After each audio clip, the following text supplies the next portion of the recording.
السلام علیکم ناظرین، آپ دیکھ رہے ہیں یوٹیوب چینل، میں ہوں انور جان ناصر۔ تاجرات پاکستان کے تحت میں آج دو اہم اور ہر FIR میں تقریباً استعمال ہونے والے دفعات کے بارے میں بتاتا ہوں۔ ایک دو دفعہ جو عام استعمال میں ہے، دفعہ 144۔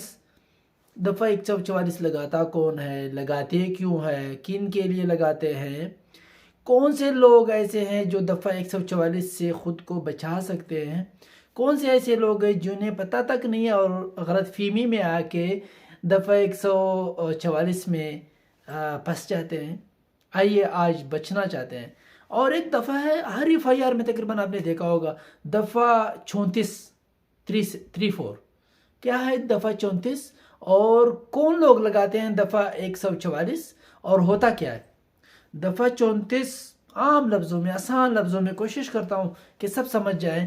دفعہ 34 جب بھی کوئی کام ہو جاتا ہے، ایک سے زیادہ لوگ ہو اور وہ کام ان میں سے کوئی ایک کر لیتا ہے تو وہ دفعہ 34 جا کے لگا دیتے ہیں اس کو، اس کے ساتھ، اسی بندے کے ساتھ جس نے کوئی ایک بندے نے کام کیا ہو، دفعہ 34 ملاتے ہیں۔ اس کا مطلب یہ ہے کہ ان سب کا 2 3 4 5 10 20 جتنے بھی بندے ہو، ان سب کا جو ارادہ تھا، نیت تھا، سب کا ایک نیت تھا، سب کا ایک ارادہ تھا، اس ارادے کی وجہ سے دفعہ 34 لگاتے ہیں۔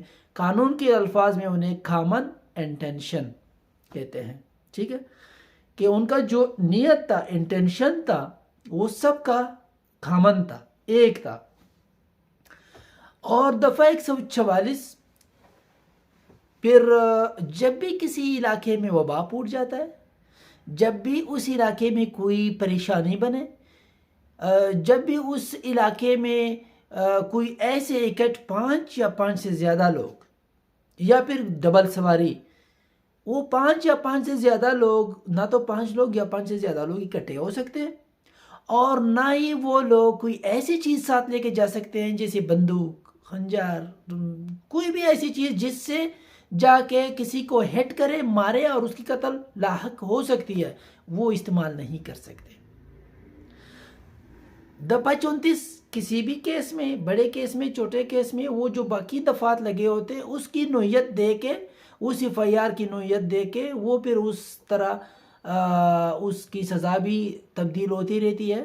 اور اسی طرح پھر وہ کوئی بھی جج، چاہے مجسٹریٹ ہو، وہ جو باقی دفعات ان کے ساتھ لگے ہو، مجسٹریٹ چلا سکتا ہے، چاہے وہ سیشن کورٹ کا کیس بن جائے وہ سیشن کورٹ چلا سکتا ہے۔ وہ جن دفعات میں ایک کو بھی سزا اگر مل جاتی ہے تو باقی بھی اس چیز میں انوالو ہو جاتے ہیں، ان کو بھی سزا مل جاتی ہے سیم۔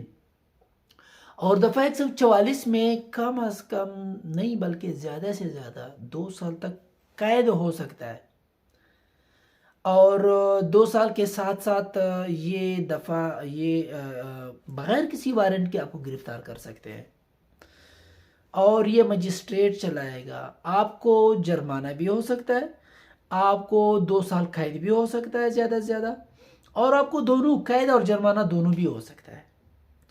تو بہتر نہیں ہے کہ ہم میں یہ چھوٹے چھوٹے اور اہم جو دفعات ہیں، کم از کم ان کے بارے میں تو پتہ ہو، ان کے بارے میں تو ہمیں جانکاری ہو، کیونکہ قانون میں اور اسلام میں اس چیز کی معافی نہیں ہے کہ مجھے پتہ نہیں تھا۔ دونوں پکڑ لیتے ہیں، قانون بھی اور اسلام میں بھی۔ یہ نہیں کہ مجھے کلمہ نہیں آتا، کلمہ توبہ نعوذ باللہ، یا پھر آپ کوئی کسی پیغمبر کے، کسی نبی کے، کسی رسول کے بارے میں کسی ایسی بات کرے کہ مجھے پتہ نہیں تھا۔